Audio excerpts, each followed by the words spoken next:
YouTube channel देख के, और साथ साथ में मैं अभी घूम रहा हूँ तो उनके अंदर में भी अपने धर्म काम के प्रति एक लोग जुड़ रहे हैं। बामनडीहा का बता रहा हूँ, मात्र एक बहन थी, वो बहन का अगुवाई करते करते आज इतना बड़ा टीम लेके आए हुए हैं। तो बामनडीहा और जो मदगो के सारे लोग लोहरदगा का पूरा क्षेत्र के एक ही साथ में हो जाएगा।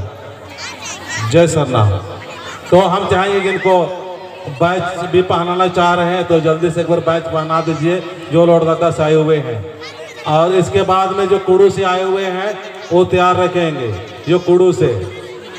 इसके बाद में जो लतेहार दूर से आए वो तैयार रहेंगे, फिर हम लोग सीक्वेंस से चलेंगे। बैच जल्दी जल्दी पहना दीजिए, मैं बैच पहनते रहेंगे और भजन भी चालू रहेगा। चलो शुरू कीजिए।